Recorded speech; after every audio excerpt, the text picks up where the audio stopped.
Hello नमस्कार बच्चों, मैं अर्चना हिंदी प्रवक्ता। हाँ तो आज हम करेंगे अलंकार, जो कि 9वीं कक्षा से 12वीं कक्षा तक के पाठ्यक्रम में संकलित हैं।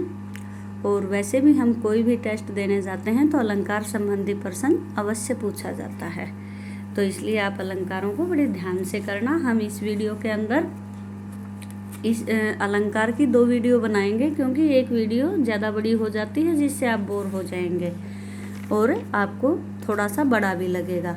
इसलिए आज हम शब्दालंकार का ही इसके अंदर वर्णन करेंगे, शब्दालंकार के बारे में जानेंगे। तो सबसे पहले मैं आपको बताती हूँ कि अलंकार क्या होता है। अलंकार होता है अलम जमा में कार। बिल्कुल आसान तरीके से समझो। अलम अलम यानी भूषण या सजावट, कार करने वाला। तो इस प्रकार क्या अर्थ हुआ?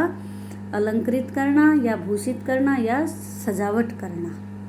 अर्थात इस प्रकार अलंकार का अर्थ हुआ भूषित करना, सजावट करना, या जो सजावट करे उसे कहेंगे हम अलंकार। जो भी सजावट करता है उसको क्या कहेंगे? अलंकार।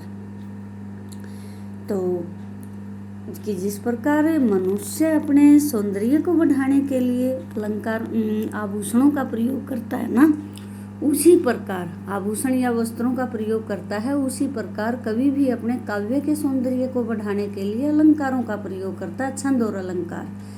छंद जो हैं वो तो सिर्फ काव्य के अंदर प्रयोग होते हैं, लेकिन अलंकार गद्य और पद्य दोनों में प्रयोग किए जाते हैं। कहीं पर शब्दों के कारण उसके अंदर चमत्कार उत्पन्न होता है, तो कहीं पर अर्थ के कारण चमत्कार उत्पन्न होता है। तो कहा भी गया है कि जिस प्रकार औरत अपने सौंदर्य को बढ़ाने के लिए आभूषणों का प्रयोग करती है, उसी प्रकार कवि अपने काव्य का सौंदर्य बढ़ाने के लिए अलंकारों का प्रयोग करता है। तो गद्य भाग में जैसे चांद सा मुखड़ा, जैसे उसका चांद सा मुखड़ा है, तो गद्य भाग में भी अलंकार का प्रयोग हुआ ना। चांद सा तुलना की है, चांद सा। तो यहाँ पर तुलना के कारण उपमा अलंकार हुआ। तो अलंकार जो हैं उसके मुख्य रूप से 2 ही भेद होते हैं। वैसे तीसरा अलंकार भी होता है, उभय अलंकार, लेकिन आपके सिलेबस में ये 2 ही अलंकार आते हैं, इसलिए हम पहले इन 2 अलंकारों के बारे में ही जानेंगे, शब्दालंकार और अर्थालंकार। जब शब्दों के कारण चमत्कार उत्पन्न होता है तो बोलते हैं शब्दालंकार, और काव्य के अंदर जब अर्थ के कारण चमत्कार उत्पन्न होता है तो अर्थालंकार।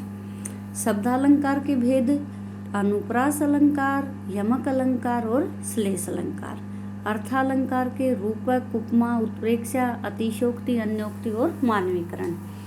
अब आपको थोड़ा सा मोटा मोटा बता दें कि भाई अनुप्रास अलंकार जब एक ही वर्ण की बार बार आवृत्ति होती है तो वहाँ पर अनुप्रास अलंकार होता है। यमक अलंकार जब एक ही वर्ण, एक ही शब्द काव्य में बार बार आए और हर बार उसका अर्थ अलग हो तो वहाँ यमक अलंकार होता है। जो जब एक ही शब्द के साथ कई अर्थ चिपके हुए हों, एक शब्द के कई अर्थ निकलते हों, तो वहाँ पर होता है श्लेष अलंकार। उपमा अलंकार, उपमा अलंकार में तुलना की जाती है और शी, सा, से, सम, सरिस, तुल्य वाचक शब्द होते हैं। रूपक अलंकार में रूपी शब्द आता है और उपमेय और उपमान को एक ही मान लिया जाता है। उत्प्रेक्षा में संभावना पाई जाती है और इसमें भी वाचक शब्द होते हैं मनु, मानो, जनु, जानो, मनहु, जनहु आदि। अतिशयोक्ति में बहुत बड़ा चढ़ाकर वर्णन किया जाता है। अन्योक्ति में किसी अन्य की उक्ति होती है। मानवीकरण अलंकार में प्रकृति को मनुष्य के रूप में दर्शाया जाता है। तो चलो अब हम पहले करते हैं अनुप्रास अलंकार। जब काव्य में व्यंजनों की बार बार आवृत्ति के कारण चमत्कार उत्पन्न होता है तो वहाँ पर अनुप्रास अलंकार होता है। जैसे चारु चंद्र की चंचल किरणें खेल रही जल थल में। यहाँ पर कौन से वर्ण की आवृत्ति हुई? च वर्ण की बार बार आवृत्ति हो रही है, इसलिए यहाँ पर अनुप्रास अलंकार है। चारु में च, चंद्र में च, चंचल में च, और खेल, जल और थल, इनमें ल वर्ण की आवृत्ति के कारण यहाँ पर अनुप्रास अलंकार है। च और ल वर्ण की बार बार आवृत्ति के कारण, आवृत्ति यानी बार बार आना। तो अनुप्रास अलंकार हमें बिल्कुल आसानी से समझ में आ गया। कि भाई जब एक ही वर्ण बार बार आएगा तो वहाँ पर अनुप्रास अलंकार होता है। कि जैसे संसार की समर सथली में धीरता धारण करो, स और ध वर्ण की आवर्ती, सेवक सचिव सुमंत बुलाए स वर्ण की आवर्ती, और तरनी तनुजा तट तमाल तरुवर बहु छाए। मैंने देखो जिस पीले रंग से जिसको कर रखा है उस वर्ण की बार बार आवर्ती के कारण, जैसे तरनी तनुजा तट तमाल में किसकी आवर्ती है? तय वर्ण की आवर्ती, तय वर्ण बार बार आ रहा है। छोरटी है, गोरटी है, चोरटी है हीर की, तो यहाँ पर कौन सा वर्ण आ रहा है? तय, तय वर्ण, टी टी, चोरटी छोरटी गोरटी, तय वर्ण के बार बार आने के कारण अनुप्रास अलंकार है। विमल वाणी ने वीणा ली, यहाँ व वर्ण की बार बार आवर्ती के कारण। कोमल कमल कर, यहाँ पर क वर्ण की बार बार आवर्ती के कारण। कालिंदी कूल कदम की डारण, यहाँ भी क वर्ण की बार बार आवर्ती। सत्य सने शील सागर, स वर्ण की बार बार आवर्ती के कारण। मैया मैं नहीं माखन खायो, यहाँ पर मैं वर्ण की बार बार आवर्ती के कारण अनुप्रास अलंकार है। तो अनुप्रास अलंकार देखो हमें आ गया ना समझ में कि भाई एक ही वर्ण, एक ही व्यंजन, एक ही वर्ण जब काव्य के अंदर हमें बार बार दिखाई देने लगे तो वहाँ पर समझो कि अनुप्रास अलंकार है।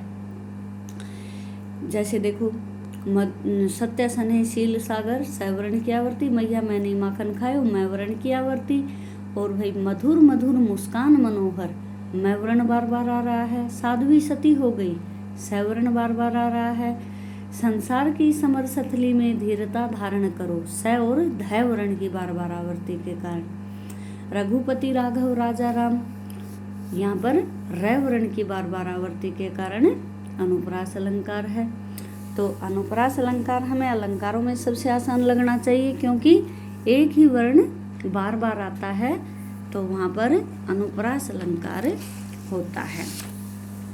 हम हर एक पंक्ति को देखेंगे और उस पंक्ति के अंदर अगर हमें एक ही वर्ण बार बार दिखाई दे रहा है तो बिल्कुल आंख बंद करके हम उसके ऊपर अनुप्रास अलंकार लगा सकते हैं। तो अब करते हैं यमक अलंकार। मैंने आपको पहले बताया था कि जब एक ही शब्द दो या दो से अधिक बार आ जाए, काव्य के अंदर एक ही शब्द दो या दो से अधिक बार आए तो वहाँ पर यमक अलंकार होता है। लेकिन एक ही शब्द दो या दो से अधिक बार आए लेकिन हर बार उसका अर्थ अलग हो। शब्द दो या दो से अधिक बार आएंगे लेकिन अर्थ भी उनका अलग अलग होगा। दिखने में हमें एक जैसे दिखाई देंगे लेकिन उनका अर्थ अलग अलग होगा, तभी यमक अलंकार होगा।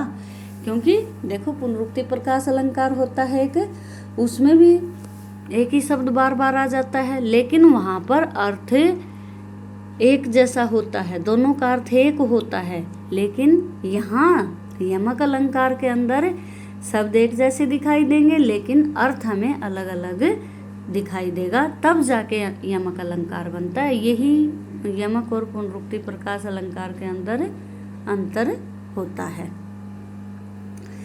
तो अब हम जैसे करें, कनक कनकते सो गुनी मादकता अधिकाय, या खाए बोराय या पाए बोराय। यहाँ पर ये कनक जो शब्द है, पहले कनक का अर्थ है धतूरा और दूसरा जो कनक है उसका अर्थ है सोना। कि कनक को अगर कोई खा लेता है तो भी उसके अंदर मादकता आ जाती है यानी नशा हो जाता है, और अगर किसी को कनक मिल जाता है यानी धन के रूप में मिल जाता है तो भी उसके अंदर मादकता आ जाती है यानी नशा हो जाता है। तो कनक कनकते सोगुनी, कनक कनकते सोगुनी मादकता अधिकाय, या खाए बोराय या पाए बोराय। यहाँ कनक जो शब्द है वो दो बार आया है लेकिन दोनों बार उसके अर्थ अलग अलग होने के कारण यहाँ पर यमक अलंकार है। पहला जो कनक है उसका अर्थ है धतूरा, कि अगर कनक को कोई खा ले तो क्या हो जाता है नशा, और पाले तो भी हो जाता है नशा। भजन कहो भजो भजो ताते ताते भजो, भजन कहो ताते भजो भजो न एको बार, दूरी भजन जाते कहियो सो तू भजो गवार। कवि कह रहे हैं अपने मन, इस दोहे के माध्यम से कवि अपने मन को समझा रहे हैं कि हे मूर्ख मन, मैंने जिसका तुझे भजन करने के लिए, भजन कहो ताते भज्यो, भज्यो ने एक बार, कि मैंने जिसको तुझे भजनने के लिए कहा था, भजन करने के लिए कहा था, जिसका गुणगान करने के लिए कहा था, उसको तो तूने एक बार भी भजन नहीं किया, बल्कि उससे तो तू भाग गया। और जिसका मैंने मना किया था तुझे, उसका तू बार बार भजन कर रहा है। तो भजन जो शब्द है उसके दो अर्थ हैं, एक बार भजन, दूसरी बार भाग जाना। और भज्यो शब्द है, उसका भी भजन किया और भाग गया।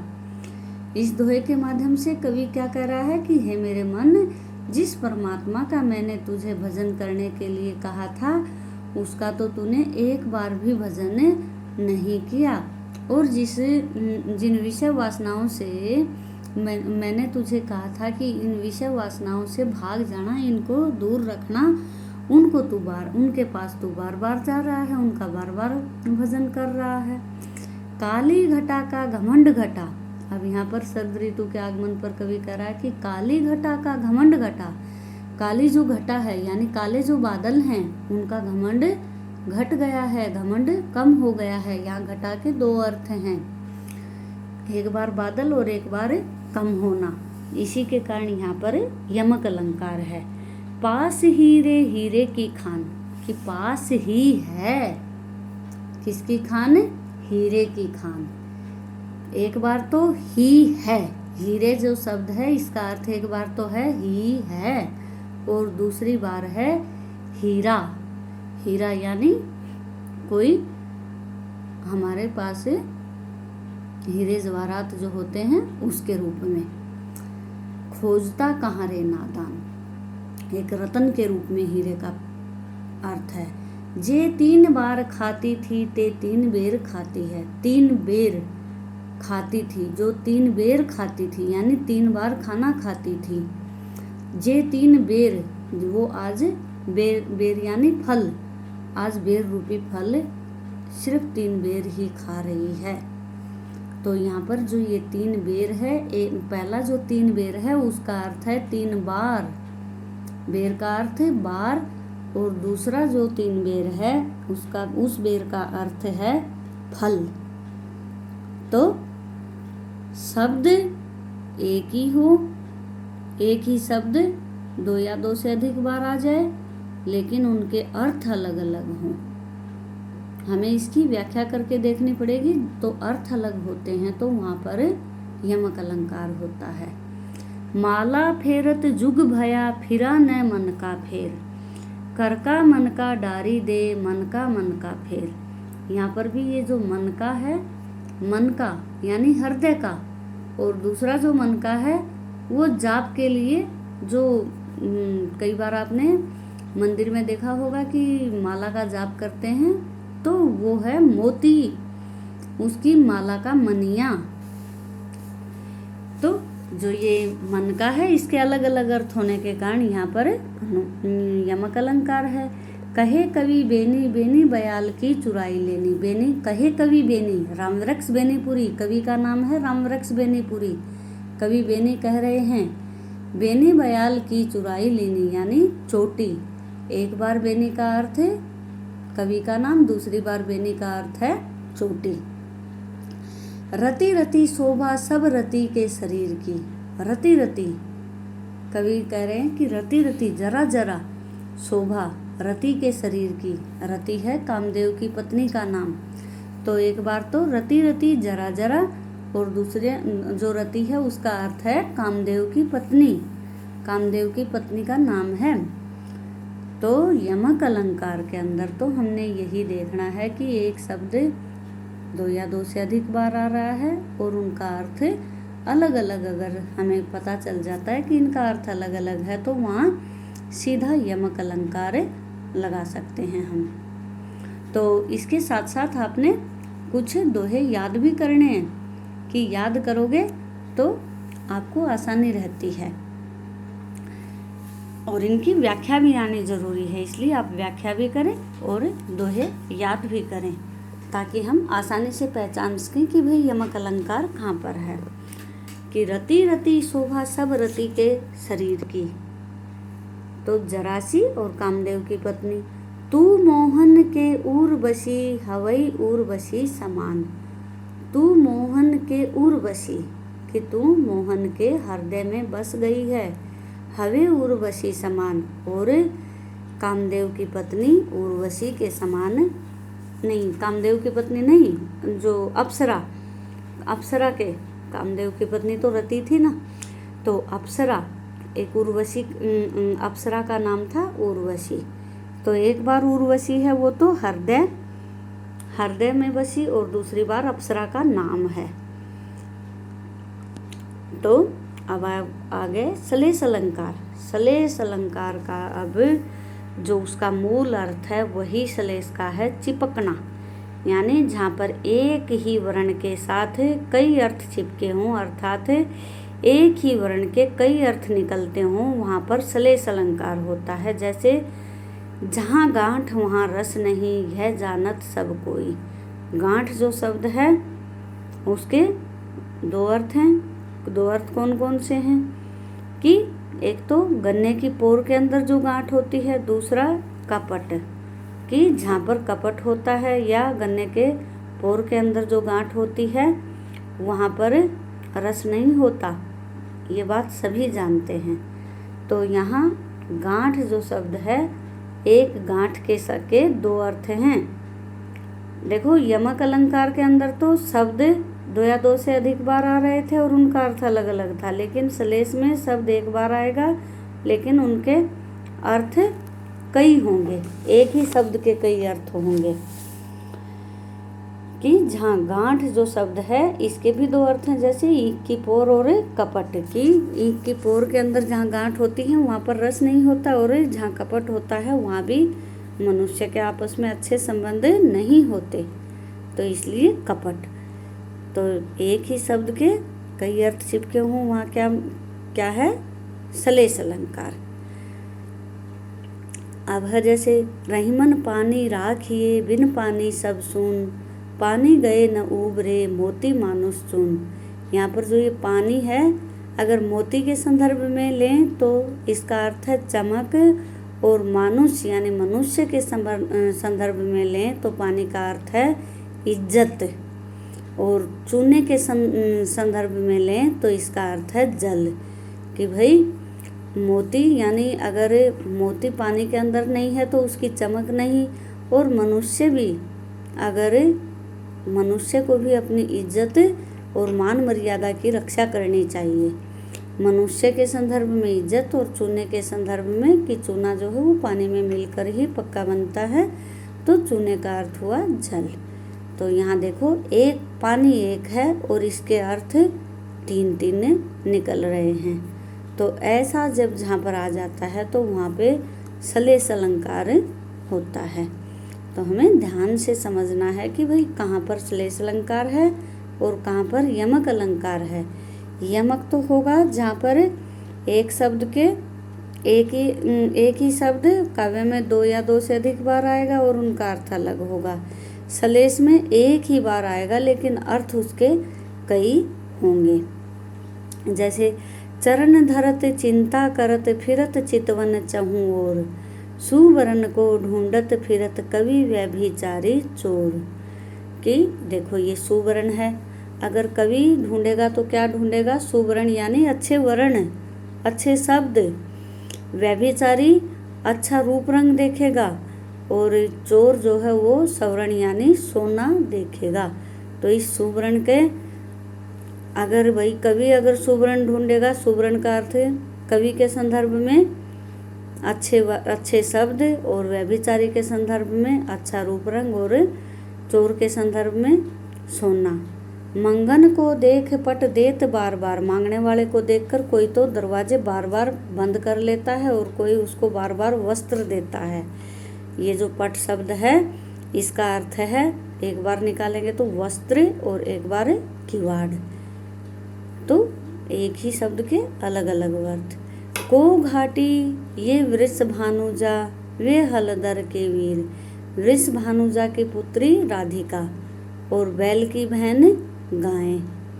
हलदर हलधर के वीर की हलधर है वो एक शस्त्र भी होता है, और हलधर हम बलराम को भी कहते हैं। हल जो हम खेत में जोतते हैं वो तो हल हो गया, और एक बार हलधर का नाम है बलराम। तो लेकिन शब्द एक है, लेकिन अर्थ अलग अलग होने के कारण अर्थ उसके दो चिपके हुए हैं, तो अर्थ अलग अलग है, तो क्या होगा? श्लेष अलंकार। मधुबन की छाती देखो सूखी इसकी कितनी कलियां, काले यौवन से पूर्ण अवस्था। तो जो मधुबन की छाती को भी देखो कि इसकी कलियां कितनी सूख गई हैं, कली, और दूसरा है यौवन से पूर्व की जो अवस्था। कली जो है कलियां जो है, इसके दो अर्थ हैं कि मधुबन की भी छाती देखो कि इसकी कलियां कितनी सूख गई हैं, और दूसरी तरफ से कि भाई जिस प्रकार कली होती है उसी प्रकार यौवन अवस्था से पहले की जो अवस्था होती है वो भी एक कली की तरह ही नाजुक और कोमल सी होती है। तो हमें श्लेष अलंकार समझ में आया कि भाई जब एक ही वर्ण के कई अर्थ हों तो वहाँ क्या होगा? श्लेष अलंकार। तो आज हमने शब्दालंकार के तीनों भेद कर लिए हैं, और एक दो दिन में हम करेंगे अर्थालंकार के, कि जब जिनसे अर्थ निकलता हो। अब इसका मैं आपको देखो एक उदाहरण और बताती हूँ कि रहीमन जो गति दीप की, कूल कपूत गति सोए, बारे उजियारो करे बढ़े अंधेर होए। कि रहीमन की गति देखे कि दीपक की क्या गति है,